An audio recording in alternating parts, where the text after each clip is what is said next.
akhirnya menjadi budak emas dan perak dan apa. Kembali kepada siang.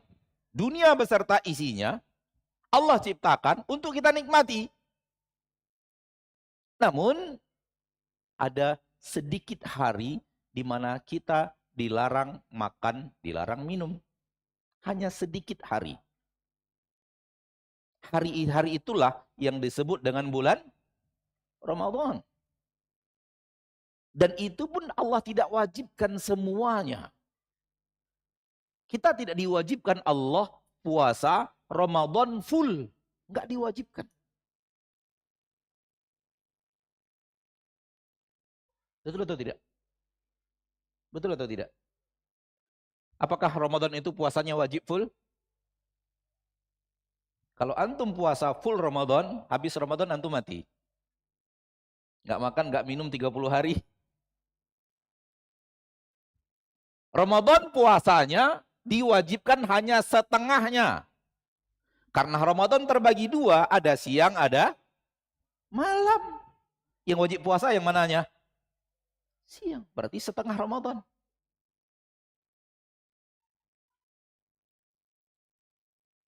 Anak ingin mengatakan begini, kalau Ramadan itu dikumpul-kumpul, setengah hari Ramadan tadi dikumpul-kumpul, itu hanya 16 hari kira-kira. Paham yang Anda maksud?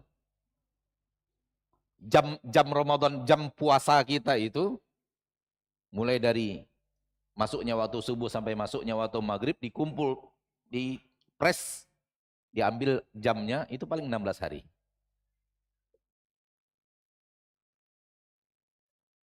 Bukan full Ramadan. Kalau full Ramadan kita nggak ada yang sanggup. Nggak ada yang sanggup puasa Ramadan siang, malam nyambung, puasa siangnya 30 hari. Nggak boleh makan apa-apa. Yang siang itu pun coba lihat. Di saat mau sahur, dekat-dekat azan. Semakin dekat dengan azan, semakin afdol. Sahur yang paling afdol adalah mendekati azan. Sampai-sampai Umar radhiyallahu taala anhu ketika mau minum azan berkumandang, saking dekatnya sahur Nabi dan para sahabat dengan waktu azan. Sampai-sampai Umar mau minum azan berkumandang. Hada indalla ala syai. Ini kalau menunjukkan sesuatu, menunjukkan alangkah dekatnya waktu sahurnya Nabi SAW dan para sahabat. Nabi bersama para sahabat sedang sahur. Umar ketika mau minum radhiyallahu anhu terdengar suara azan. Menandakan bahwa dekatnya Rasulullah SAW dan para sahabatnya bersantap sahur dengan waktu azan. Karena sunnahnya di dalam sahur takhir. Diakhirkan sampai mendekati azan. Sudah berkumandang. Kata Rasulullah SAW, apabila kalian mendengar azan dan air, bejana air sudah di tangan kalian, jangan letak lagi, kata Nabi. Jangan letakkan lagi. Sampai dia ambil hajatnya dari gelas itu. Tak boleh diletakkan lagi. Mau minum, terdengar azan. Dilarang dikembalikan tanpa diminum. Lihat agama Allah yang luar biasa. Giliran berbuka puasa, cepat-cepat. Begitu sudah masuk waktu berbuka, langsung berbuka. Walaupun azan belum terdengar. Antum di kota Padang, sebelah sana barat. Kalau antum sedang melihat matahari tenggelam, kurs matahari, bulatnya matahari sudah tidak nampak lagi di laut, berbuka. Itu waktu yang terafdol berbuka walau azan belum berkumandang. Karena ada kemungkinan, sangat ada kemungkinan antum bisa beberapa sekian detik, bahkan mungkin sampai 1 menit lebih, perbedaan antara matahari hilang dari permukaan laut ke ketika membawa jemaah umroh, lalu kita masih ada kesempatan untuk berada di pinggir laut Jeddah di bulan Ramadan. Pinggir laut Jeddah mirip kota Padang, sebelah sananya barat, sehingga matahari bisa terlihat hilang di permukaan air. Sebagaimana Nabi dan para sahabat melihat matahari hilang di dari permukaan padang pasir. Begitu ana lihat matahari sudah hilang, azan belum kumandang, ana langsung berbuka. Ana ditegur oleh jamaah, Ustaz, kok udah makan? Azan belum berkumandang? Jawaban ana Ustaz loh. Oh iya, maaf Ustaz. Ya kan wajar-wajar aja. Jawaban ana ketika itu apa? Ana Ustaz Pak. Oh iya Ustaz, maaf. Tuh matahari udah tenggelam. Nggak ada lagi matahari Pak. Situ ada matahari tadi kan? Nggak ada lagi. Sudah waktunya berbuka puasa. Ayo, ini lebih waktu yang paling afdal berbuka puasa. Kalau gitu ana ikut katanya. Memang itu yang paling afdal walau azan belum berkumandang. Dan ketika itu lebih kurang 55 detik setelah itu baru azan berkumandang. Masih lumayan dapat afdolnya. 55 detik lebih afdal daripada yang lain. Coba lihat. 360 hari sepanjang tahun. Hanya 16 hari loh yang tidak makan dan tidak minum itu. Itu pun di awalnya disuruh akhirkan. Itu pun di akhirnya disuruh cepatkan. Kurang apa sayangnya Allah tabaraka wa ta'ala kepada kita. Ma'asyarul muslimin, ma'asyarul muslimat. Rahimani wa rahimakumullah. Apabila ada yang tidak berpuasa di sisa hari itu. Di sekitar 344 hari. Nggak ada berpuasa dia sama sekali. Allah nggak akan marah. Kalau tidak dia lakukan yang wajib. Dan sedikit pun dia tidak melakukan yang sunat. Kita tidak mengatakan jangan lakukan, tapi sekiranya dia tidak berpuasa sama sekali sepanjang di luar Ramadan, siang harinya dia tidak pernah berpuasa sepanjang tahun, dia hanya berpuasa di siang hari Ramadan saja, Allah tidak pernah marah kepada hambanya yang seperti itu. Walaupun tentunya yang paling afdol bukan itu, namun kita tidak berbicara afdol. Bicara boleh atau tidak, tidak boleh. Maka bumi dan isinya Allah ciptakan untuk kita nikmati, dan lihat berapa lamanya kita diizinkan untuk menikmati 11 bulan siang dan malam. 1 bulan malamnya saja. Cuman 1 bulan yang siangnya saja diperintahkan Allah tabaraka wa ta'ala kita untuk apa? Untuk tidak berpuasa.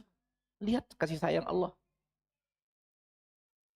Lihat bahwa Allah itu benar-benar Ar-Rahman, Ar-Rahim. Dan Allah tabaraka wa ta'ala ketika memerintahkan kita untuk berpuasa, bukan karena Allah tabaraka wa ta'ala Rabbul Izzati wal Jalalah bakhil terhadap nikmatnya. Tapi justru semua itu adalah kebaikan untuk hambanya juga. Kebaikan untuk kita. Kita ini masalah. Justru kalau kita makan terus tak pernah berhenti makan, itu yang jadi masalah. Tidak hanya itu. Bulan Ramadan adalah ajang untuk bisa menguasai hawa nafsu. Ajang untuk apa? Untuk bisa menguasai hawa nafsu. Kenapa? Karena musuh kita 2. Musuh kita ma'asyarul muslimin, ma'asyarul muslimat 2. 1 musuh dari dalam bernama hawa nafsu. 2 musuh dari luar bernama syaitan.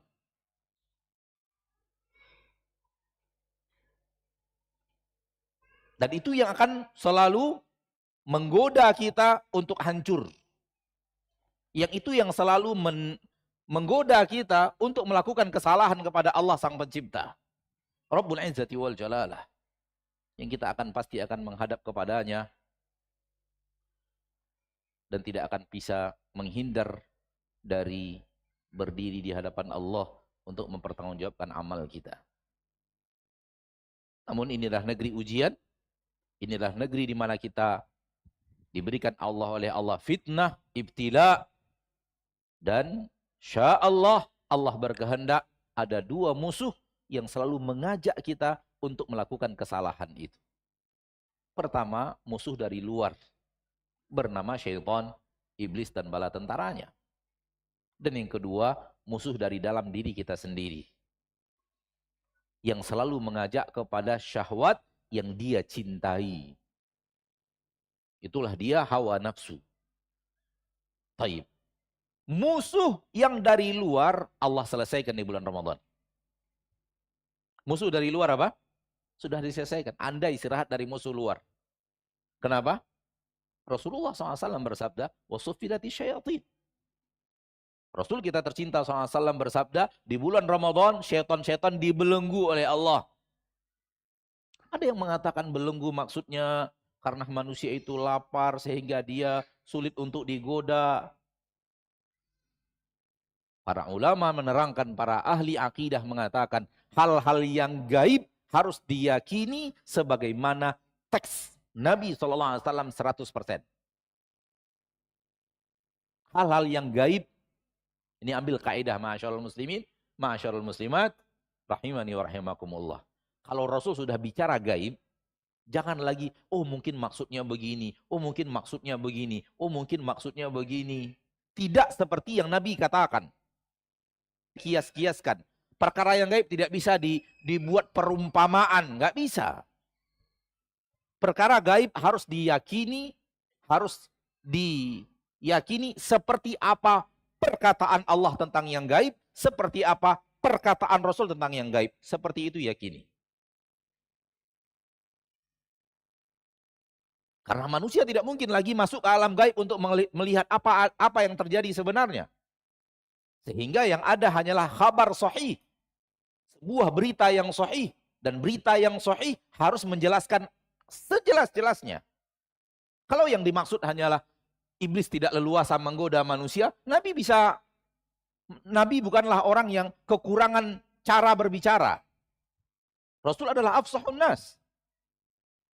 Rasul adalah manusia yang paling fasih mengutarakan apa yang beliau ucapkan. Dan tidak ada yang lebih fasih dari Nabi kita tercinta Muhammad sallallahu alaihi wasallam. Kalau maksudnya hanya syaitan sulit untuk menggoda, sangat mudah bagi Nabi untuk mengatakan syaitan akan sulit untuk menggoda. Tapi Nabi tidak mengatakan itu.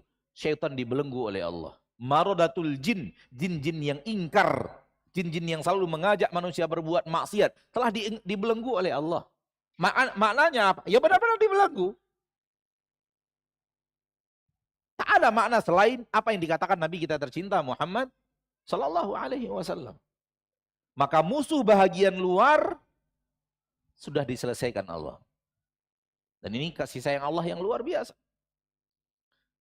Tinggal satu musuh lagi. Musuh dari bahagian dalam diri kita sendiri. Apa dari namanya? Hawa. Tinggal satu musuh lagi untuk diri kita yang harus kita hadapi. Bernama syahwat. Dan syahwat itu semakin lemah di saat kita haus dan lapar. Dan syahwat itu semakin lemah di saat kita haus dan lapar. Kalau antum tidak percaya, lihat hadis Nabi SAW ketika seorang pemuda sudah bisa untuk menikah, akan tetapi belum ada kemampuan untuk menikah. Perintah Nabi apa? Hah? Lalu Nabi mengatakan, kenapa harus puasa? Karena puasa itu benteng untuk, lihat, ya ma'syara asy-syabab man istata'a minkum al-ba'ata falyatazawwaj fa innahu aghaddu lil basar wa ahsanu lil farj. Hai sekalian pemuda, pemudi yang sudah ada kemampuan menikah. Mampu menikah. Mampu punya variasi yang berbeda-beda. Yang penting mereka mampu untuk menikah. Tidak ada lagi halangan untuk bisa menikah. Maka kemampuan, tidak ada angka tertentu, tidak ada umur tertentu, tidak ada, apabila sudah balik ya, tidak ada. Yang penting mampu untuk menikah. Maka segera menikah, kata Nabi. Kemaluan, menundukkan pandangan. Faman lam yastati'. Barang siapa yang belum mampu, belum ada kemampuan untuk menikah. Pemuda, syahwatnya bergejolak. Obatnya apa? Fa'alaihi bisawm. Hendaklah dia berpuasa. Syahwat sedang bergejolak, puasa. Fa innahu lahu wija.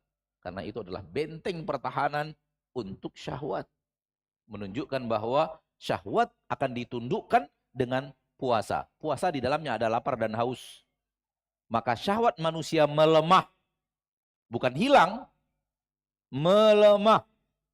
Dibentengi oleh keadaan manusia yang bernama lapar dan haus. Lihat bagaimana kemuliaan yang Allah Ta'ala berikan di bulan Ramadan bagi kita untuk bisa mengalahkan hawa nafsu yang sedang lemah.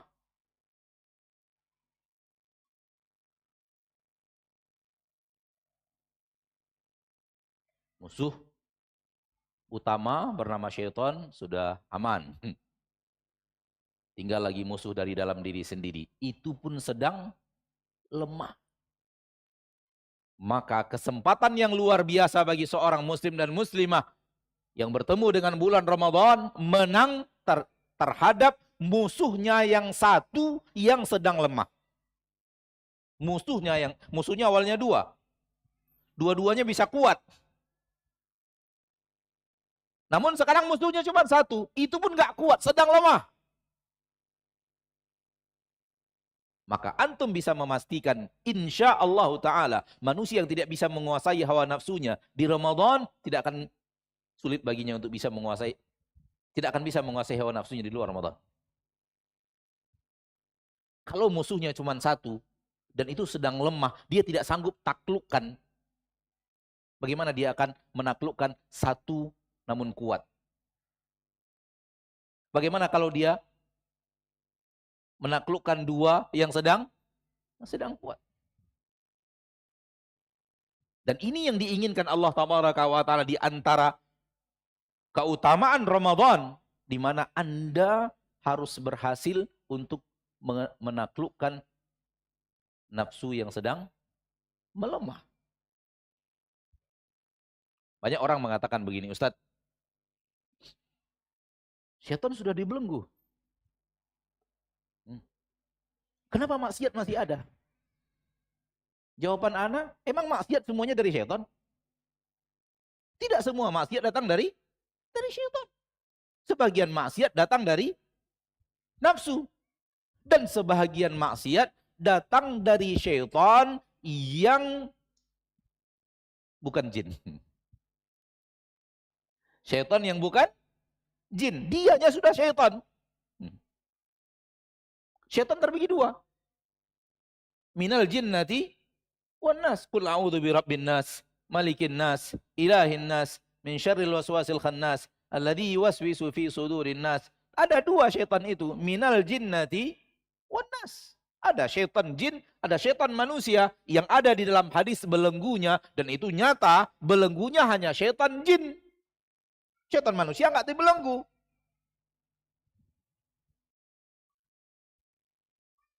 Maka ada kemungkinan pelaku maksiat di bulan Ramadan itu syaitan manusia. Ada kemungkinan, kita tidak pernah dituding. Dan jangan coba-coba sampaikan kamu setannya manusia. Ada kemungkinan. Itu bukan lagi kalah melawan hawa nafsu. Memang dialah syaitan itu. Karena syaitan bukan makhluk khusus. Syaitan adalah orang yang dijauhkan Allah dari rahmatnya. Itulah makna syaitan. Orang yang Allah singkirkan dari rahmat Allah. Allah jauhkan dari rahmat Allah, itu makna syaitan. Dia bukan makhluk khusus bernama syaitan, enggak. Dan syaitan yang paling syaitan bernama iblis. Sehingga syaitan kalau disebut mutlak larinya kepada iblis. Karena dia syaitan yang paling syaitan, enggak ada syaitan lebih syaitan daripada dia.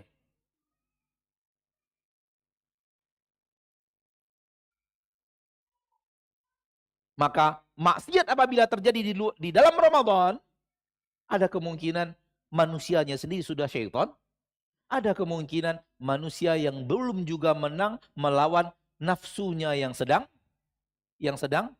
lemah. Dua kemungkinan. Tidak semuanya berasal dari syaitan yang bernama jin.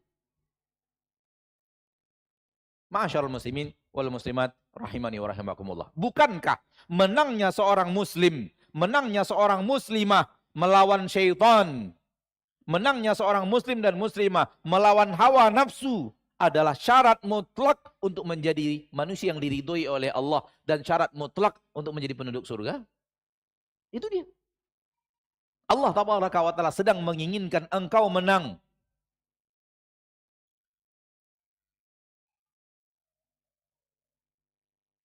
Maka berhati-hatilah wahai muslim yang di dalam bulan Ramadan tak mampu menaklukkan hawa nafsu. Harusnya gampang.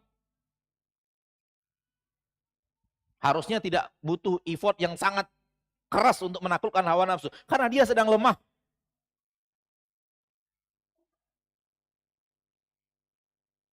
Kalau Anda masih merasa diri Anda masih ingin berbuat maksiat di dalam bulan Ramadan, buat sebuah tanda tanya besar. Sepertinya saya ini adalah orang yang sangat lemah kekuatannya melawan hawa nafsu, atau mungkin yang kedua. Na'udzubillahi min dzalik. Saya sudah benar-benar masuk ke dalam barisan orang-orang yang dijauhkan Allah dari rahmatnya.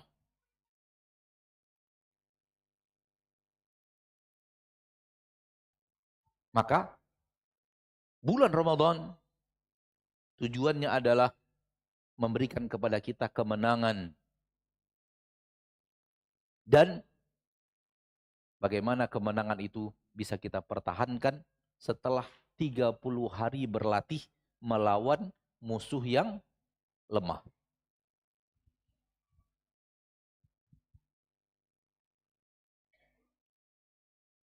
Adapun setelah musuh itu kembali kuat dengan tidak berpuasa, dan musuh yang dibelenggu sudah lepas belenggunya, maka akan ada usaha yang lebih kuat, kerja yang lebih kuat, ekstra tenaga untuk melawan hawa nafsu. Namun sudah ada modal latihan selama 30 hari.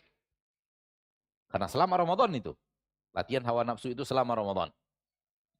Dan di malam hari, musuh yang tadi melemah agak menguat sedikit nih. Tapi di siang hari dia melemah disebabkan tidak diberikan jatah makanan dan minuman untuknya.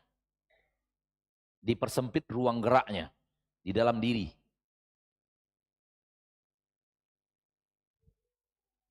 Ini apabila ditambahkan dengan kemuliaan Ramadan yang lain, kemuliaan yang lain, kemuliaan yang lain yang insya Allah Anda tidak perlu ulang karena antum sudah familiar lah dengan keutamaan Ramadan. Janji Allah ampunan dosa, janji Allah di malam Lailatul Qadar, janji Allah pengampunan dari neraka, dibebaskan dari neraka di setiap malam-malam Ramadan.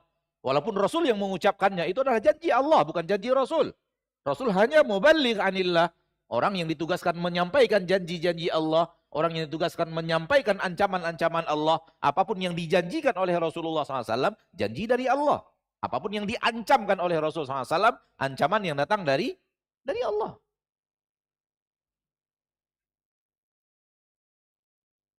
Penghapusan dosa. Sehingga bagaikan lahir seorang anak dari rahim ibunya di akhir Ramadan.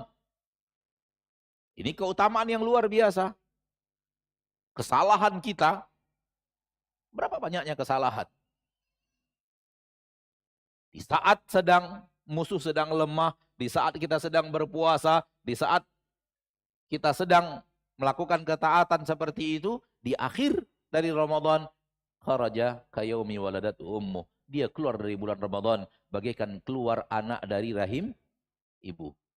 Tapi bagaikan keluar anak dari rahim ibu setengahnya saja, bukan total. Setengahnya saja. Karena anak yang keluar dari rahim ibu tak berdosa dan tak berpahala. Keluar dari Ramadan bagaikan bayi yang keluar dari rahim ibunya setengahnya saja. Paham yang Anda maksud? Setengah yang mana? Setengah yang tidak berdosa. Maka ini kemuliaan di atas kemuliaan, di atas kemuliaan, di atas kemuliaan. Pahala yang dilipat gandakan oleh Allah Tabaraka wa Ta'ala. Keberkahan bulan Ramadan. Pahala yang dilipat gandakan. Amal soleh dilipat gandakan pahalanya. Dilipat gandakan secara kuantitas dan dilipat gandakan secara kualitas. Oleh Allah Rabbul Izzati wal Jalalah. Maka manusia-manusia yang beriman Allah jadikan semua itu penggerak semangat kita. Karena manusia Allah tahu akan lebih semangat beribadah kalau beribadahnya rame-rame. Dibanding ibadahnya sendiri-sendiri. Ada semangat beribadah. Ada kekuatan tambahan beribadah. Di saat ibadahnya apa? Semua orang di sekitarnya melakukan ibadah itu. Itu juga memiliki kekuatan tersendiri untuk melakukan ketaatan di saat yang lain juga melakukan ketaatan itu. Oleh karena itu kenapa seorang yang pergi umrah, seorang yang pergi haji, dia benar-benar kuat untuk bangun malam. Dia benar-benar kuat untuk 1 jam sebelum azan sudah di masjid. Dia benar-benar kuat untuk beraneka. Kenapa? Karena semua orang juga demikian.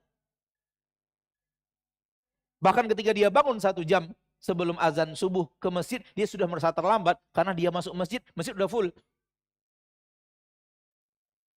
Ini memberikan kekuatan tambahan untuk beribadah karena manusia yang di sekelilingnya yang sedang beribadah kepada Allah Taala. Sebagaimana yang dipesankan oleh Ustadz kita tadi, hafizahullah wa ra'ah, kita dengarkan kumandang adzan, lalu kita lanjutkan insyaallah materi, dan setelahnya kita buka kesempatan untuk bertanya jawab. Sekiranya ada ilmu, maka ana akan jawab biidznillah azza wajalla.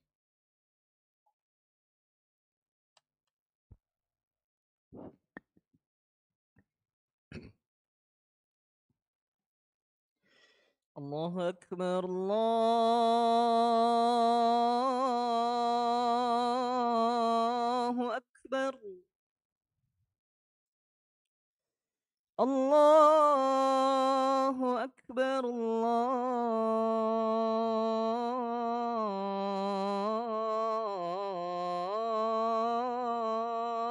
الله أكبر أشهد أن لا إله إلا الله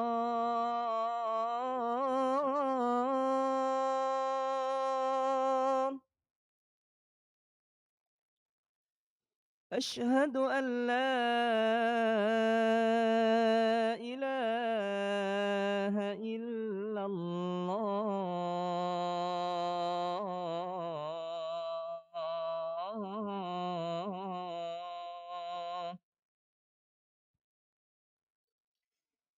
أشهد أن محمدا رسول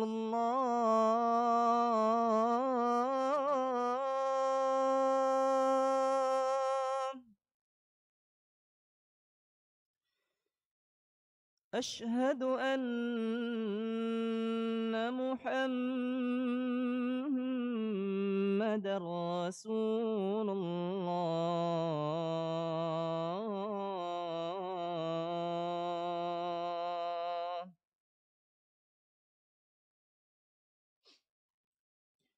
حي على الصلاة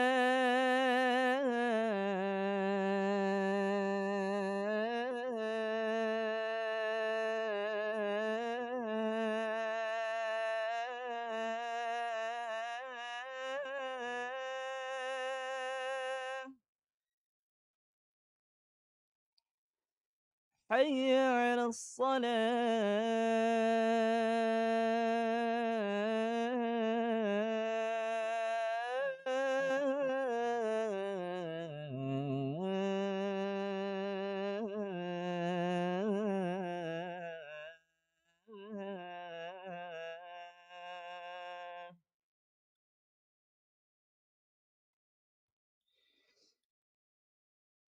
حي على الفلاح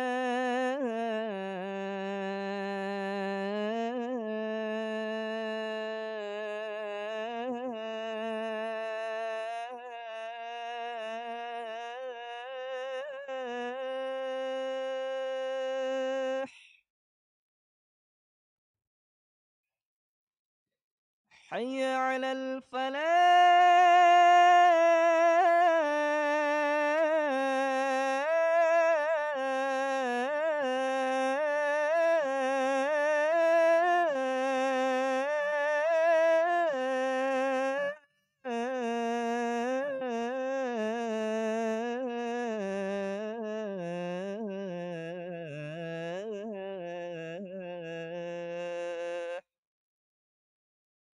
الله أكبر الله أكبر لا إله إلا الله.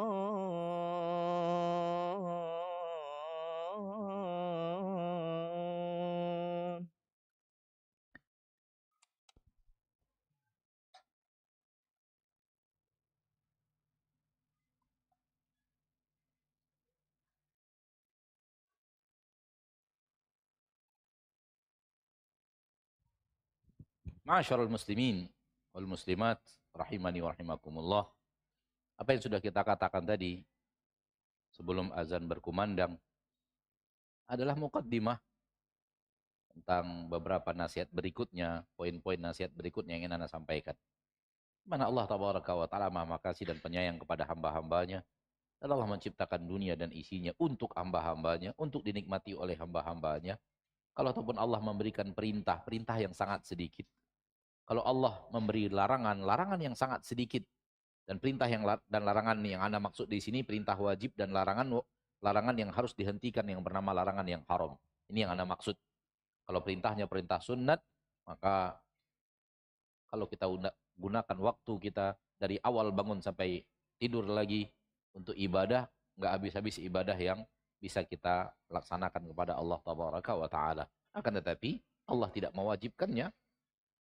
Dan di sana adalah ajang untuk semakin mendekatkan diri kepada Allah. Sebagaimana hadis yang masyhur riwayat Imam Bukhari, wala yazalu 'abdi yataqarrabu ilayya bin nawafil hatta uhibbah. Senantiasa hambaku, ada di antara hambaku yang senantiasa mendekatkan dirinya kepada aku dengan aneka ragam ketaatan-ketaatan yang tidak kuwajibkan kepadanya sampai aku benar-benar cinta kepadanya. Maka aneka ragam ketaatan yang sunat sangatlah banyak. Sangatlah banyak. Sehingga Anda sedang tidak berbicara yang itu, yang sunatnya. Anda sedang berbicara yang wajib. Wajib sangatlah sedikit dan sudah kita buktikan tadi dengan bulan Ramadan dan kewajiban berpuasa. Yang sedikit itu pun penuh dengan manfaat untuk manusia. Lihat bagaimana kemuliaan agama yang diturunkan Allah tabaraka wa ta'ala kepada kita. Maka setelah Isya ini kita mulai beberapa poin nasihat. Nasihat yang pertama, Ramadan bukan tujuan. Ramadan bukan tujuan. Tapi dia hanyalah sarana. Apa yang Anda maksud? Izinkan Anda memberikan nasihat kepada sebagian kaum muslimin yang seolah-olah Ramadan itu adalah pokoknya Ramadan. Saya harus puasa, saya harus begini, saya harus sahur, saya harus.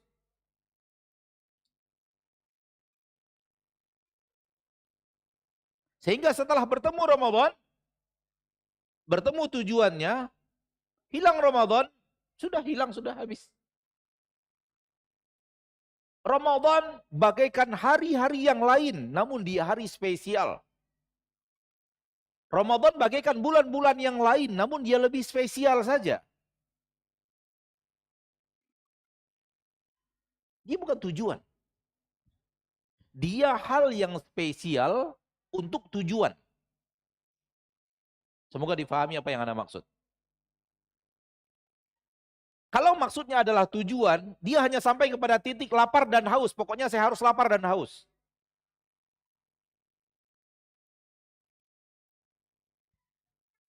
Padahal lapar dan haus itu adalah sarana untuk menuju yang tadi yang kita katakan. Menguasai diri, menguasai hawa nafsu, menaklukkan musuh, agar kemudian di hari-hari selanjutnya kita mengerti bagaimana cara menaklukkan musuh. Maka dia adalah sarana saja. Namun sarana yang apa? Yang spesial. Allah memilih waktu, Allah memilih tempat, Allah memilih orang yang dispesialkan. Wa rabbuka yakhluqu ma yasha'u wa yakhtar. Rabbmu yang telah menciptakan segala-galanya dan Rabbmu yang telah memilih segala-galanya. Maka yang memilih adalah Allah. Dan Allah ketika memilih, Allah Maha tahu atas segala sesuatu, kenapa itu yang Ia pilih. Ada orang-orang spesial yang dispesialkan Allah, yang dipilih oleh Allah sebagai orang-orang spesial. Ada tempat spesial. Ada Masjid Mekah dengan kespesialannya, ada Masjid Madinah dengan kespesialannya, ada Masjid Aqsa dengan kespesialannya. Ada waktu yang dispesialkan Allah Tabaraka wa Ta'ala. Ada kespesialan waktu sepertiga malam terakhir. Ada kespesialan waktu antara azan dan iqamah. Ada kespesialan waktu di bulan Ramadan. Dan bulan Ramadan salah satu waktu yang dispesialkan Allah Tabaraka wa Ta'ala Rabbul Izzati wal Jalalah, yang sebenarnya semuanya sama, namun ini lebih spesial saja. Baik.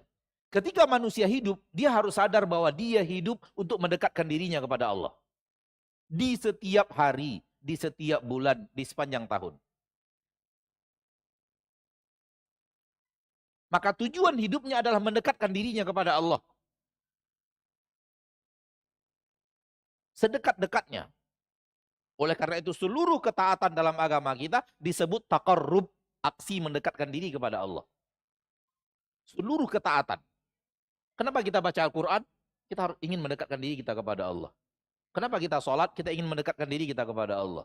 Ketika kita berpuasa, kita ingin mendekatkan diri kita kepada Allah Tabaraka wa Ta'ala. Dan puasa punya kespesialan untuk mendekatkan diri kita kepada Allah. Dengan keutamaan-keutamaan yang dia miliki, yang telah disampaikan oleh Nabi kita tercinta Muhammad Sallallahu Alaihi Wasallam. Maka fadilah-fadilah Ramadan, yang mungkin akhir-akhir ini antum banyak dengar dari para ustadz, antum banyak dengar ketika dari para muballigh, karena memang akhir-akhir bulan Syawal adalah nasihat-nasihat yang sering disampaikan oleh para muballigh, para da'i dan para duat tentang kemuliaan Ramadan, keutamaan Ramadan dan semacamnya. Dan tak perlu anak ulang, bi'inillahi azza wa jalla antum sudah hafal di luar kepala. Minimal poin-poinnya sudah hafal lah, kalau dalilnya nggak hafal gitu. Kan kelebihan ustadz ngapal dalil aja. Tapi poin-poinnya antum sudah tahu. Ini keutamaan udah sering diulang, dan insya Allah di bulan Ramadan pun diulang-ulang kembali untuk mengingatkan. Itu adalah kespesialan Ramadan dalam aksi kita mendekatkan diri kepada Allah. Padahal sebenarnya semua hari untuk mendekatkan diri. Sampai tidur pun untuk taqarrub. Coba bayangkan. Kalau manusia pandai menggunakan tidurnya, maka tidurnya untuk apa? Untuk mendekatkan diri kepada Allah. Ya atau tidak? Tidur bisa dijadikan ibadah atau tidak? Bisa, dan ibadah itu taqarrub, aksi mendekatkan diri kepada Allah Tabaraka wa Ta'ala. Namun ada aksi mendekatkan diri yang sifatnya spesial, itulah diantaranya Ramadan.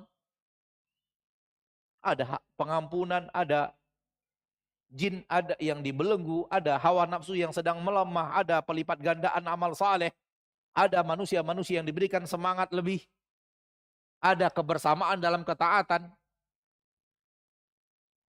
Ada janji-janji pengampunan dosa bagaikan bayi yang terlahir tanpa dosa. Ada janji-janji dari Allah Tabaraka wa Ta'ala, dia dipilih menjadi salah seorang yang akan dimerdekakan dari neraka, dan pilihan itu ada setiap malam Ramadan. Ini kespesialan Ramadan dalam tujuan yang sama, dalam setiap hari, mendekatkan diri kepada Allah. Para ulama mengatakan itulah kenapa alasannya Allah Tabaraka wa Ta'ala meletakkan ayat ini di antara ayat puasa, yaitu wa idza sa'alaka ibadi anni fa inni qarib. apabila hamba-hambaku bertanya kepadamu, wahai Nabi, wahai Rasul, tentang diriku, fa inni qarib, sesungguhnya aku dekat. Ayat ini tidak berbicara puasa, tapi berbicara inti yang sebenarnya daripada puasa. Oleh karena itu diletakkan di antara ayat puasa. Dimulai dari ya ayyuhalladzina amanu kutiba alaikumusiyam di ayat yang 183, kemudian diakhiri dengan la'allahum yattaqun di ayat 187. Semua ayat itu bicara puasa. Cuman ayat yang satu ini, yang 186 ini sedang tidak berbicara puasa, namun bicara dekatnya Allah kepada makhluk. Kenapa diletakkan ayat ini di antara ayat puasa sebelumnya dan ayat puasa setelahnya? Kenapa diletakkan ayat ini, ayat Ramadan sebelumnya dan ayat Ramadan setelahnya? Dan dia tidak sedang berbicara Ramadan. Dia sedang berbicara ketika hamba-hambaku bertanya kepadamu, wahai Nabi, tentang aku, katakan kepada mereka, fa inni qarib, aku dekat dengan mereka. Kenapa? Karena Ramadan adalah ajang yang sangat luar biasa kalau kita ingin dekat dengan Allah. Kalau kita ingin mendekatkan diri kita kepada Allah Rabbul Izzati wal Jalalah. Maka jangan jadikan Ramadan adalah tujuan akhir daripada sesuatu. Enggak, dia bukan tujuan akhir, dia hanya sarana. Namun sarana yang spesial. Sarana yang di bulan-bulan lain tak ada. Yang seperti dia. Fadilah-fadilah Ramadan ada yang di Ramadan saja adanya. Ada juga fadilah itu di luar, namun ada fadilah itu yang hanya ada di dalam bulan Ramadan.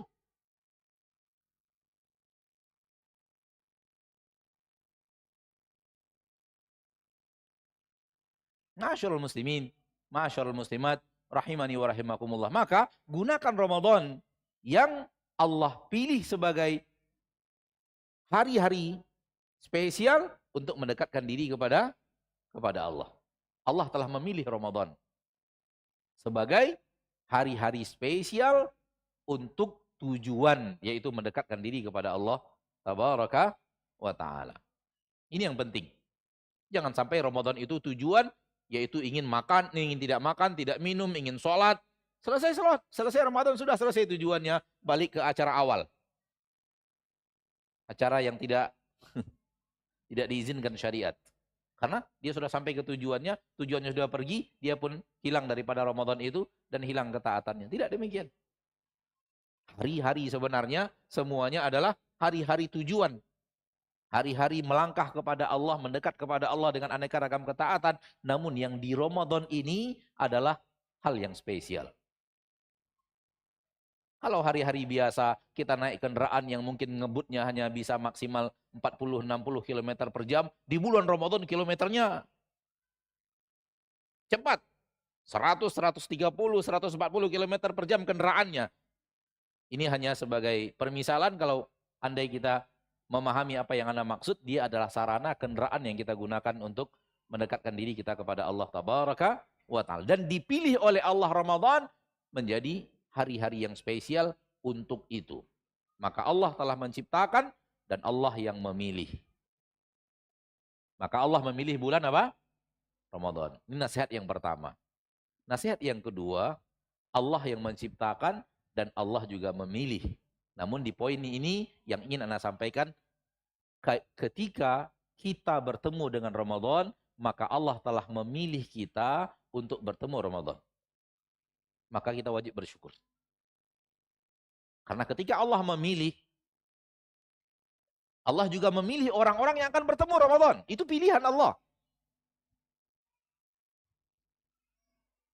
Kemarin saja kita masih dapat informasi saudara yang kita kenal meninggal dunia. Kemarin. Saya anak pribadi ya. Anak pribadi. Kemarin. Berarti Ramadan yang lalu dia sedang berpuasa. Ramadan ini ada Allah tidak pilih dia untuk apa? Untuk berpuasa. Dan hari ini ada dapat informasi dari saudara Ana, dia sedang melaksanakan pemakaman jenazah. Ana tidak kenal siapa yang dia makamkan. Intinya adalah yang tadi dimakamkan oleh saudara yang Ana kenal ini, Ramadan yang lalu dia dipilih oleh Allah untuk bertemu dengan Ramadan. Namun Ramadan ini Allah tidak memilihnya untuk bertemu Dengan Ramadan. Dan alangkah banyaknya. Dari mulai Ramadan yang lalu, orang yang bertemu dengan Ramadan, namun di Ramadan ini, dia tidak ada lagi di permukaan bumi. Dan masih mungkin ada besoknya lagi sampai detik-detik datangnya Ramadan masih ada orang-orang yang tidak Allah pilih. Ketika kita dipilih oleh Allah Tabaraka wa Ta'ala untuk bertemu dengan Ramadan, maka ini adalah minnatun ilahiyatun yang wajib untuk kita syukuri. Ini adalah anugerah Allah yang luar biasa untuk wajib kita syukuri. Wajib kita berbahagia dengannya. Kita dipilih oleh Allah bertemu dengan Ramadan. Dan ada doa ma'thur dari para salafus saleh agar Allah mempertemukan kita dengan Ramadan.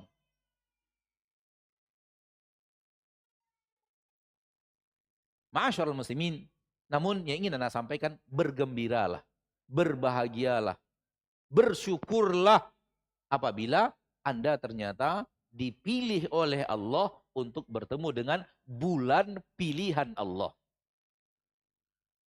Dan syukur itu adalah dengan memperbanyak ketaatan dan ketaatan dan ketaatan untuk melakukan apa yang diinginkan Allah Tabaraka wa Ta'ala, apa yang disyariatkan Rasulullah Sallallahu Alaihi Wasallam. Maka bab pilihan Allah dalam ini, pilihan untuk bulannya karena bulannya spesial, dan pilihan untuk manusianya.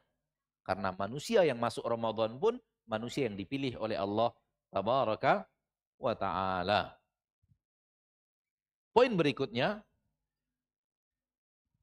hindari masuk ke dalam hadis Nabi Sallallahu Alaihi Wasallam, rubba sa'imin. Poin nasihat berikutnya, hindari jangan sampai kita masuk ke dalam hadis Nabi Sallallahu Alaihi Wasallam di mana Nabi Sallallahu Alaihi Wasallam mengatakan rubba sa'imin laisa lahu min siyamihi illal ju' wal atash. Boleh jadi ada seorang yang berpuasa, tidak ada untuknya puasanya kecuali hanya lapar dan haus. Dan itu pasti ada. Kalau tidak ada, Rasul tidak akan peringatkan kita. Ada orang-orang yang berpuasa, dia berpuasa. Akan tetapi, yang dia dapatkan dari puasanya hanyalah dapat laparnya saja, hanyalah dapat apa? Hausnya saja. Dia nggak dapat apa-apa selain lapar dan haus. Dia nggak dapat pahala apapun dari puasanya. Pahalanya hilang. Berarti orang ini benar-benar sahur, benar-benar tidak makan dan tidak minum sampai berbuka puasa. Dia berpuasa. Puasanya tidak batal. Laisa lahu min siyamihi. Tidak ada untuknya pada puasa yang telah dia lakukan. Berarti dia puasa dong. Dia tetap tidak makan dan tidak minum sebagaimana orang lain tidak makan dan tidak minum. Dia tetap haus dan lapar sebagaimana orang lain haus dan lapar. Dia memulainya dengan waktu di mana manusia memulainya, dan dia mengakhirinya waktu dengan manusia di mana manusia mengakhirinya. Namun manusia dapat aneka ragam kemuliaan, dia hanya mendapatkan lapar dan haus. Kenapa? Karena puasanya tidak dilandasi oleh al-iman. Puasanya tidak dilandasi oleh al-iman. Oleh karena itu, puasa hanya akan bermanfaat bagi orang yang berpuasa, yang puasanya dilandasi oleh al-iman. Lihat hadis Nabi SAW dari Imam Bukhari, di mana Nabi SAW bersabda, man shoma ramadhana imanan wahtisaba. Barang siapa yang berpuasa Ramadan, tapi berpuasa Ramadannya berpuasa imanan, dengan iman, disebabkan iman, dalam kondisi iman dia berpuasa.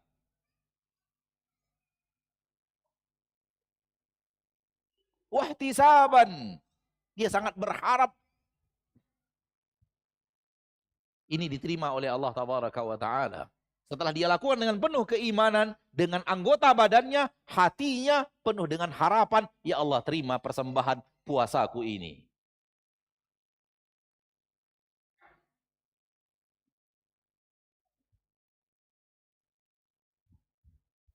Sementara dia puasanya tidak di atas iman.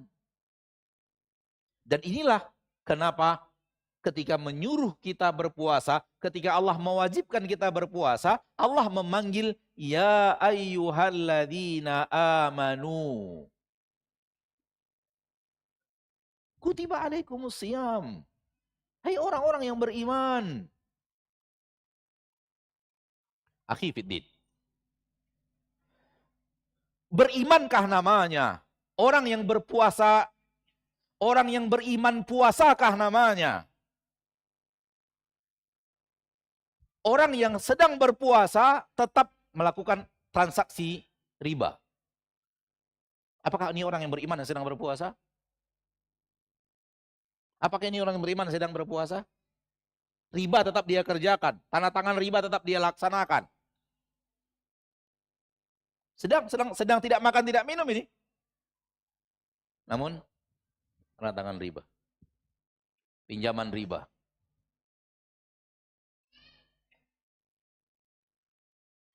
Wa ala hadza faqis. Kiaskan ini kepada yang lain. Karena tidak mau berpanjang-panjang karena terlalu banyak yang dilakukan oleh manusia sambil berpuasa masih tetap eksis di atas keharaman. Eksis menjalankan yang diharamkan Allah Tabaraka wa Ta'ala. Ini bukan puasanya orang yang beriman.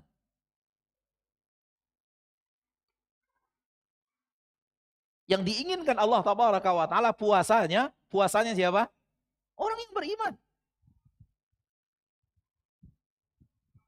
Dan orang yang beriman itu adalah orang yang melaksanakan perintah Allah plus menjauhi yang diharamkan Allah. Cukup yang diharamkan saja. Itulah sudah masuk dalam barisan orang-orang yang beriman. Kalau tidak, masuk dalam barisan orang-orang fasik. Masuk dalam barisan orang-orang zalim. Bukan barisan orang yang beriman. Maka, menggabungkan antara lapar dan haus dan maksiat, inilah dia penghapus pahala puasa dan menjadikan puasanya yang dia dapatkan hanyalah haus dan lapar. Ya akhi, haus dan lapar dirimu hanyalah sarana untuk engkau menaklukkan hawa nafsumu. Sementara yang haram engkau lakukan. Kemudian dengar Ustadz ceramah, alhamdulillah kita telah berpuasa 1 bulan Ramadan penuh. Dan kita telah berhasil tidak makan dan tidak minum 1 bulan penuh. Berarti kita adalah orang-orang yang beriman. Maka insya Allah kita akan mendapatkan keutamaan-keutamaan iman yang dijanjikan oleh Nabi kita tercinta sallallahu alaihi wasallam. Stop dulu. Beriman sebenarnya atau tidak? Kalau beriman sebenarnya, cocok kita untuk mengharapkan fadilah-fadilah Ramadan yang disampaikan Rasulullah SAW. Tapi kalau ternyata puasa kita, puasa bukan puasa orang yang beriman, ini dikhawatirkan hanyalah sesuatu yang membuat kita merasa kita telah hapus dosa, kita telah hapus aneka ragam kesalahan kita telah lahir kembali bagaikan bayi yang terlahir tanpa dosa. Padahal puasa kita bukan puasa itu. Boleh jadi kita masuk ke dalam hadis Nabi ini, ada yang berpuasa yang dia dapatkan hanya lapar dan haus. Karena tujuan utama berpuasa adalah menaklukkan hawa nafsu dan membentengi diri dari berbuat maksiat. Kalau berbuat maksiatnya tidak berhenti sambil berpuasa, inilah dia rubba shaimin itu yang ada di dalam hadis Nabi itu. Maka nasihat anak kepada diri sendiri ketika akan mendekat kepada bulan Ramadan ini, ada 2 semangat yang harus ditumbuhkan. Semangat yang pertama, ini banyak dibicarakan orang. Semangat ingin taat. Namun semangat yang kedua, ada yang membicarakannya tapi tidak banyak. Semangat berhenti dari maksiat. Niatkan dua-dua ini. Tekadkan dua-dua ini. Jangan tekadkan hanya ingin baca Qur'annya khotam sekian kali. Ingin Ramadannya di kota Mekah. Bagus. Masya Allah. Tapi ini bab satu bab semangat. Ada bab lain yang harus dilakukan. Yaitu bab berhenti dari maksiat.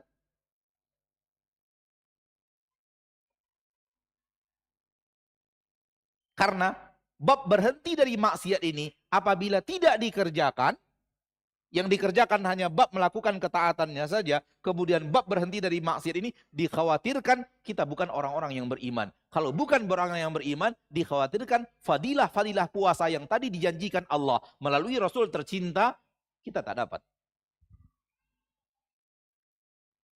Karena nas tegas dari Nabi SAW, man shama ramadhana, syaratnya imanan. Kalau tidak iman, boleh jadi masuknya, kita khawatirkan untuk diri kita, masuknya ke dalam rubba shaimin.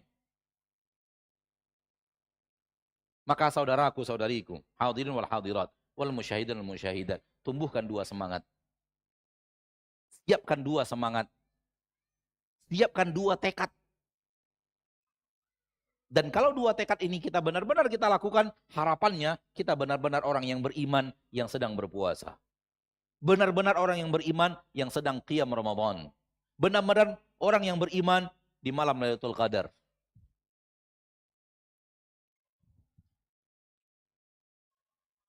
Ini dia.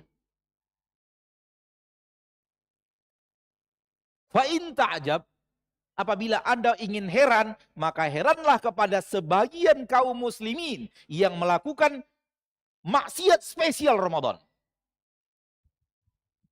Maksiat spesial Ramadan.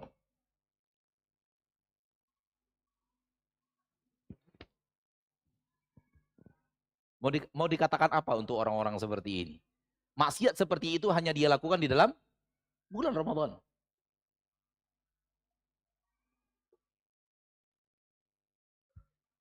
Sudah terjemahkanlah dalam di dalam memori antum apa yang bisa antum lihat di bulan Ramadan maksiat itu tampil, tidak Ramadan dia tak tampil.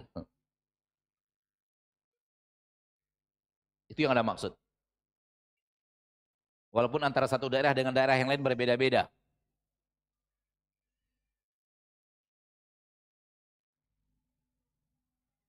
Coba lihat hadis Nabi SAW tentang beberapa keutamaan Ramadan.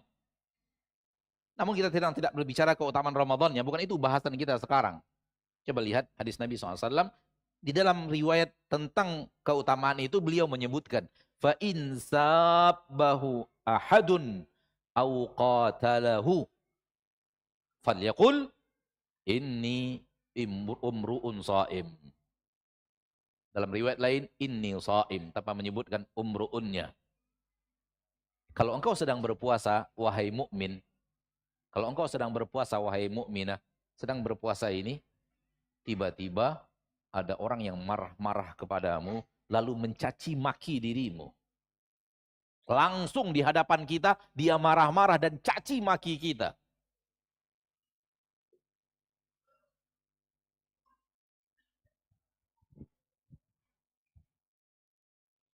Apa perasaan seorang manusia kalau langsung di hadapan dia, orang langsung caci maki dia? Apa perasaan seorang manusia? Bagaimana perasaan seorang manusia? Semoga Allah tidak bertemu kita seperti itu. Karena boleh jadi kita nggak sanggup untuk berhadapan dengan itu. Anak pribadi mungkin ya, kalau caci maki orang masih terdengar dalam bentuk kabar dari orang lain.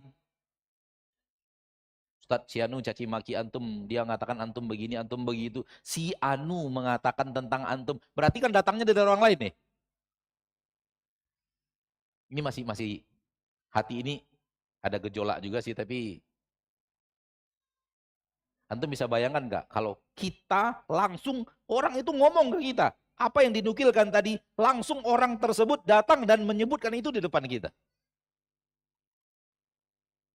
Tahu bagaimana rasanya menguasai hati. Beratnya rasanya untuk menguasai emosi. Berat kan? Apa kata Nabi? Ingat kamu sedang berpuasa.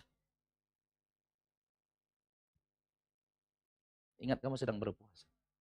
Dan jangan balas caciannya dengan cacian yang sama, walaupun boleh. Di hari lain boleh. Di saat engkau tidak berpuasa masih boleh. Namun engkau sedang berpuasa, keadaanmu berbeda wahai muslim. Dirimu sedang berpuasa, dirimu sedang haus dan lapar dalam ibadah ketaatan yang engkau ingin mendekatkan dirimu kepada Allah. Kata Nabi, jangan balas cacian dengan cacian yang sama, walau itu awalnya boleh, namun engkau sedang berpuasa. Cukup katakan kepadanya, saya sedang berpuasa. Ini bukan kalimat. Ini kemampuan menguasai diri untuk tidak marah dan emosi, lalu mengucapkan kata yang tidak pantas untuk orang yang beriman yang sedang berpuasa. Orang yang beriman yang sedang berpuasa. Wallahi, semoga Allah tidak berikan kepada kita ujian seberat itu ketika kita sedang berpuasa.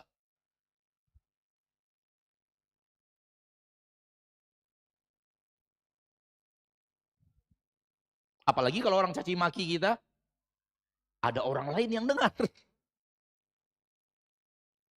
Itu lebih berat lagi. Kalau caci maki langsung saya sudah berat, walaupun hanya face to face, dia dan kita yang ada itu udah berat. Itu lebih berat daripada nukilan dari orang lain.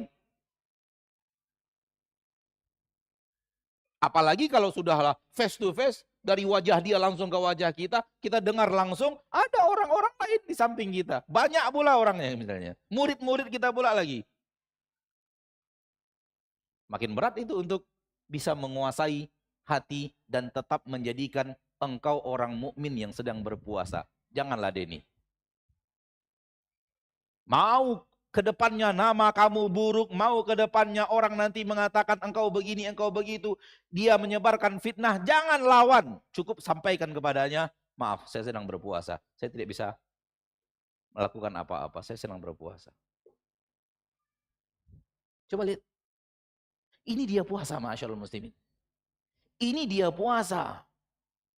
Bukan haus dan lapar.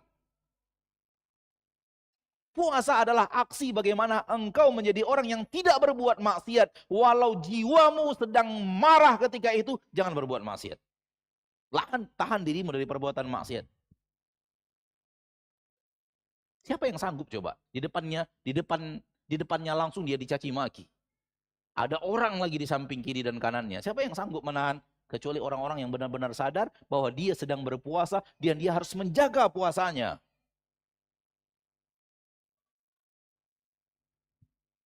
Dan ini perintah dari Nabi SAW tadi di dalam hadis-hadis tentang keutamaan puasa. Menunjukkan bahwa keutamaan-keutamaan ini untuk orang yang begini. Bukan untuk orang yang haus dan lapar. Akhi fiddin. Jus mangga enak gak? Enak gak? Diperintahkan Allah makan gak minum gak dalam Al-Quran? Diperintahkan makan dan minum kan? Kulu mimma fil ardi halalan thayyibah. Buah mangga enak, manis. Sehat gak? Sehat. Nasi enak gak? Enak. Halal gak? Thayyiban tidak? Dibutuhkan tubuh atau tidak? Kalau itu saja sudah Allah haramkan di siang Ramadan, bagaimana dengan maksiat? Kalau yang Allah halalkan di luar Ramadan, bahkan Allah perintahkan untuk makan dan minum di luar Ramadan, semua itu Allah haramkan di bulan Ramadan. Apa nasib maksiat yang diharamkan di luar Ramadan ketika dia sedang berada di dalam Ramadan?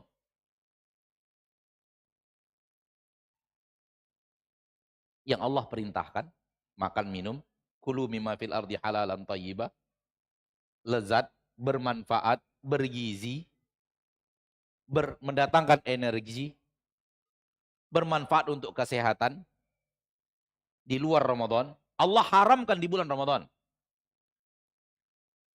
Lalu apa nasib yang diharamkan? Dilarang makan, dia berbahaya, dilarang minum, tak boleh. Apa nasib dia di siang Ramadan? Ketika yang halalan thayyibah diharamkan di siang Ramadan.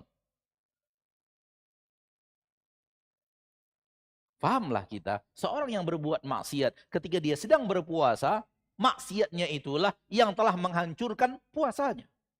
Secara pahala, sehingga dia tidak dapat apa-apa, dia hanya dapat apa? Lapar dan haus. Maka iyyakum summa iyyakum. Mari kita jauhkan diri kita dengan berusaha sekuat tenaga, bertekad sekuat tekad di dalam bulan Ramadan ingin berpuasa, berpuasanya orang yang beriman, bukan berpuasanya orang yang haus dan lapar. Sarananya sedang Allah berikan, kemudahannya sedang Allah berikan, semangatnya sedang Allah berikan. Kesempatan emas untuk menaklukkan dan menjadi orang-orang yang menang dan memuja dan memuji Allah di akhir Ramadan dengan nikmat yang Allah berikan kepada kita di bulan Ramadan.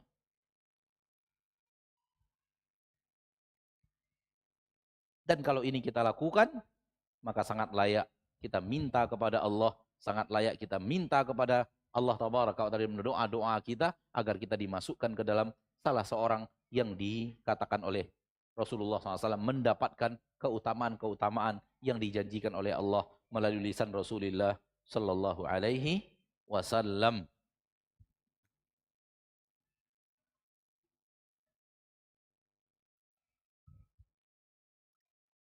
Mudah-mudahan nasihat itu bermanfaat.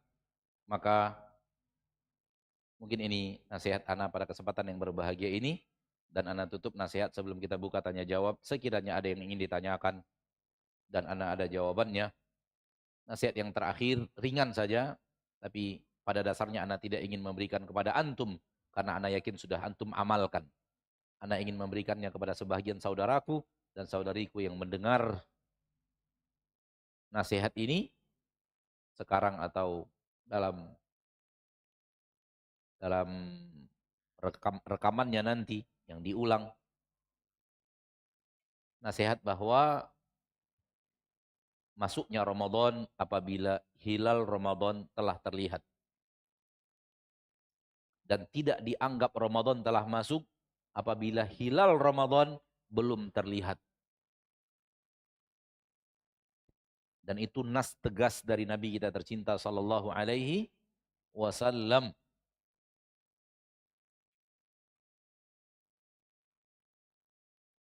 Orang yang sudah melihat hilal Ramadan, pada dasarnya diwajibkan bagi dia untuk berpuasa. Namun ternyata kalau pemimpinnya mengatakan besok masih istiqmal Sya'ban 30, Ramadan lusa, karena besok masih Syawal, masih Sya'ban 30, maka para ulama memerintahkan dia berpuasa diam-diam. Lihat, orang yang benar-benar tidak ragu, dia telah melihat apa? Dia telah melihat hilal. Maka sudah wajib baginya.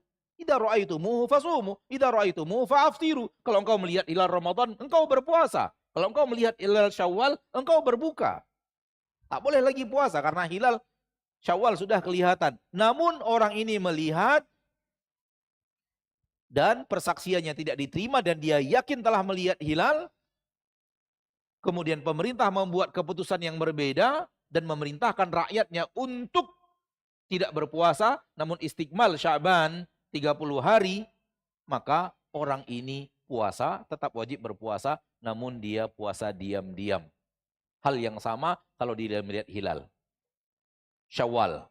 Benar-benar tidak ragu dia bahwa dia melihat hilal Syawal. Tak ada keraguan sedikit pun. Dan pemerintah ternyata memberikan keputusan istiqmal Ramadan menjadi 30. Maka tidak boleh baginya untuk berpuasa. Dia harus berbuka puasa karena dia telah melihat hilal. Namun dia tidak boleh berbuka puasa terang-terangan. Dia harus berbuka puasanya apa? Diam-diam untuk menjaga persatuan kaum muslimin. Oleh karena itu, nasihat ana kepada sebahagian saudara-saudariku di sana yang mentang-mentang negara kita negara bebas berpendapat asal tidak merugikan orang lain, itu bukan berarti engkau bebas berpendapat untuk membuat pernyataan yang menyelisih pernyataan pemerintah. Dan alhamdulillah pemerintah kita masih berpegang di atas ru'yat hilal. Alhamdulillah. Alhamdulillah. Ini nasihat ringan saja bagi sebagian saudara-saudariku di sana yang masih bergejolak di otaknya bahwa dalam perhitungannya seharusnya begini-begini, hilal itu telah ada, namun tak terlihat saja, tapi dia sudah ada. Kalau dia sudah ada berarti harusnya berpuasa, karena hilal itu sudah ada, namun karena jaraknya cuma segini-segini, mata biasa tak mampu melihatnya, dan semacamnya, semua itu sudah ada dalam ilmu Allah. Namun kepada syariat Allah, Allah turunkan, idza ra'aitumuhu fasumu, wa idza ra'aitumuhu fa'aftiru, fa in ghumma 'alaikum fa'akmilul iddata 30. Ini wahyu dari Allah melalui Rasulullah. Kalau nampak hilal, baru kemudian berpuasa. Nampak hilal, baru kemudian berbuka puasa, yaitu Syawal, Idul Fitri. Kalau tidak nampak, maka genapkan bilangan menjadi 30. Yakum, hati-hati, hati-hati, hati-hati, dan hati-hati. Ustadz, ada kemungkinan mereka berdusta. Ada kemungkinan mereka berdusta. Urusan mereka dengan Allah, bukan urusan Anda.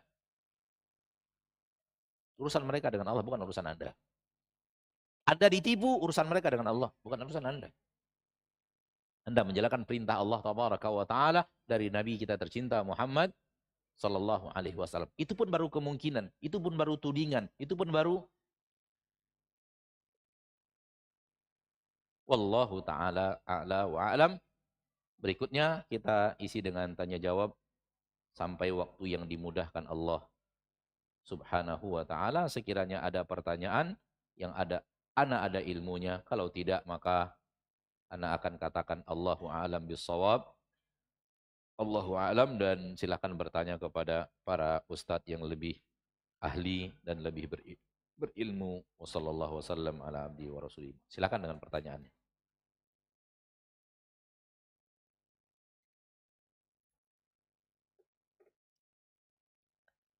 Silakan kalau ada pertanyaan. Kalau tidak ada, alhamdulillah juga.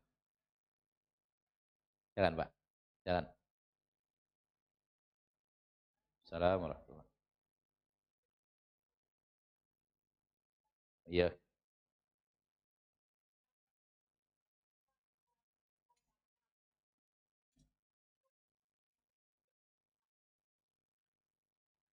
Ulangi.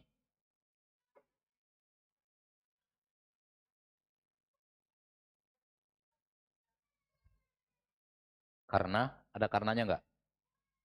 Enggak ada.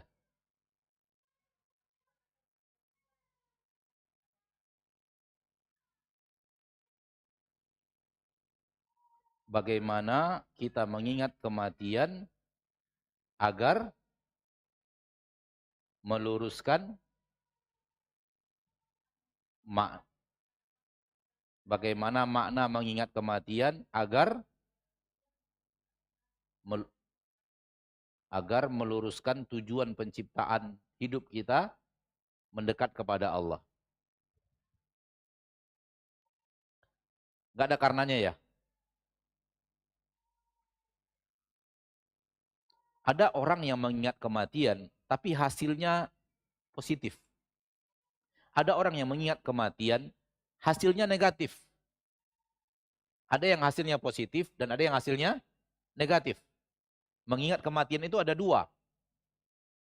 Ada mengingat kematian, hasilnya positif. Ada mengingat kematian, hasilnya negatif. Maka yang benar dalam mengingat kematian yang mendatangkan hasil positif. Ketika kita sadar bahwa kita ingat bahwa kita pasti akan mati, maka kita tidak mau melakukan maksiat ini. Walau menjanjikan. Karena sebanyak apapun kita akan tinggalkan, kita akan mati, kita akan meninggalkan harta ini yang dijanjikan orang ini. Maka ini mengingat kematian yang hasilnya apa? Positif. Kita berani menolak maksiat walaupun menjanjikan karena kita ingat kematian. Bisa dipahami? Ingat kematian, nih hasilnya positif. Saya dulu sudah banyak berbuat maksiat, saya pasti akan mati. Saatnya saya tobat. Kapan lagi saya tobat? Kematian sudah pasti mendekat. Akhirnya dengan ingat kematian, dia semangat untuk taubat. Hasilnya apa? positif. Hasilnya mendekatkan diri kepada Allah Tabaraka wa Ta'ala. Maka ini dia mengingat kematian yang diperintahkan Allah Tabaraka wa Ta'ala dan diperintahkan oleh Nabi kita tercinta Sallallahu Alaihi Wasallam dalam hadis beliau, "Aktsiru min dzikri hadimil ladzat." Perbanyak oleh kalian selalu mengingat pemutus kelezatan. Ada orang mengingat kematian, hasilnya dia tambah semangat ibadah. Karena beribadah itu memperbanyak ketaatan, memperbanyak pahala, memperbanyak sesuatu yang bekal akhirat hanya ada dalam kehidupan. Kalau saya mati, saya nggak bisa lagi beribadah. Maka dia semangat beribadah untuk melakukan ketaatan karena dia ingat kematian. Hasilnya positif. Dan semua hasil positif yang Ana contohkan tadi adalah sesuatu yang mendekatkan kita kepada Allah. Ya atau tidak? Mudah-mudahan itu maksud yang ingin antum tanyakan. Dan mudah-mudahan itu jawaban yang bisa Ana berikan. Dan ada orang yang ingat kematian, hasilnya negatif. Aduh, saya mau mati. Anak saya baru 3 tahun, nasibnya nanti gimana ya? Ingat kematian juga tuh. Tapi hasilnya apa? Negatif. Dia mencemaskan kehidupan anaknya. Dia mencemaskan rezeki anaknya. Dia mengkhawatirkan anaknya nanti. Kecemasan itu lahir ketika dia mengira anaknya ini pasti hidupnya tidak akan sulit kalau tidak ada dia. Hasilnya negatif.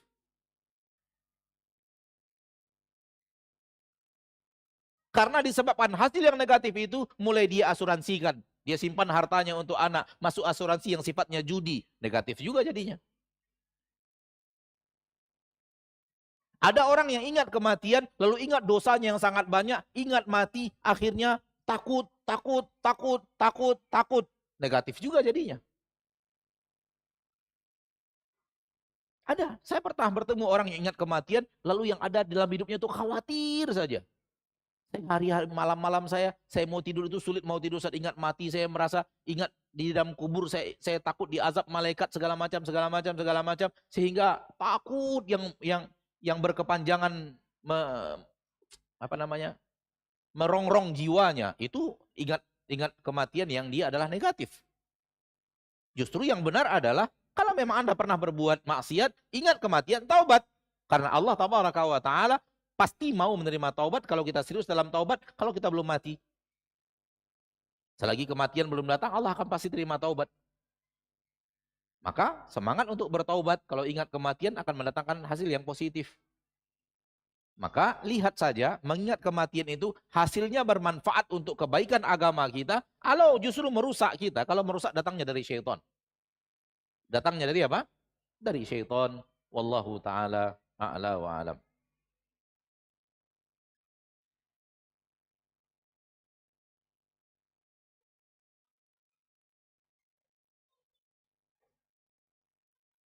Ustaz, bagaimana hukumnya ketika di dalam mulut kita masih ada sisa makanan? Apakah puasa kita batal, Ustaz? Mungkin yang tadi ya, ketika azan masih ada sisa makanan di mulut gitu ya. Mungkin itu ya. Mungkin itu yang ditanyakan. Wallahu ta'ala alam.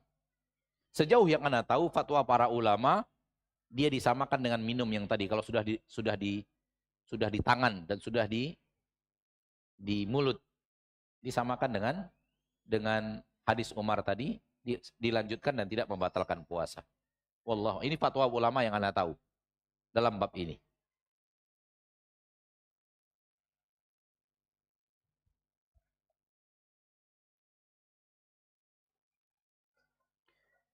Apakah ada solusi agar Allah memberikan hidayah taufik kepada kita untuk memaksimalkan Ramadan dan setelah Ramadan kita semakin taat?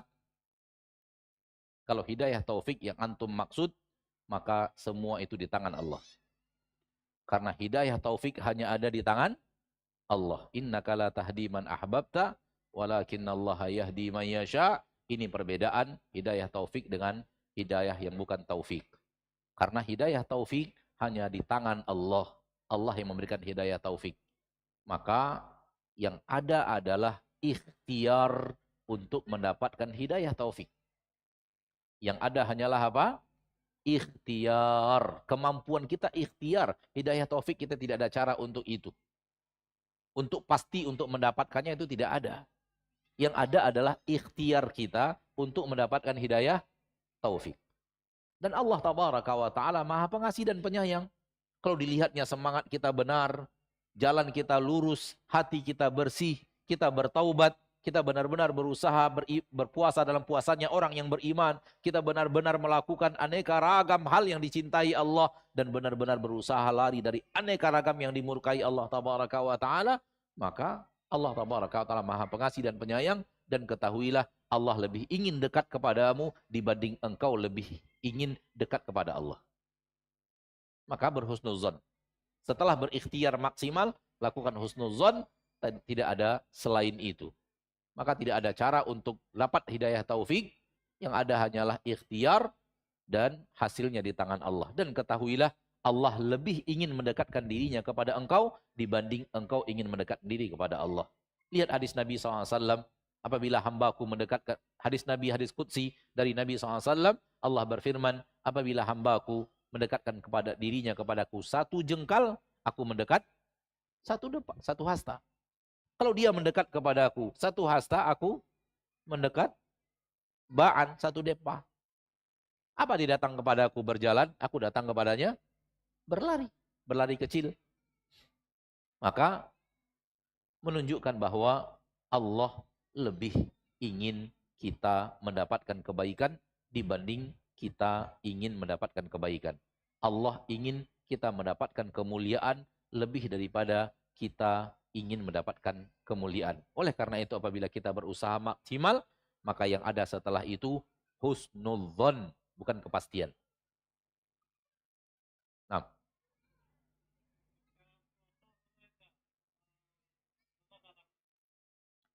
apakah boleh kita donor darah di saat kita sedang berpuasa? Sejauh yang ana tahu, wallahu ta'ala alam, yang membatalkan puasa itu adalah apa yang masuk, bukan apa yang keluar.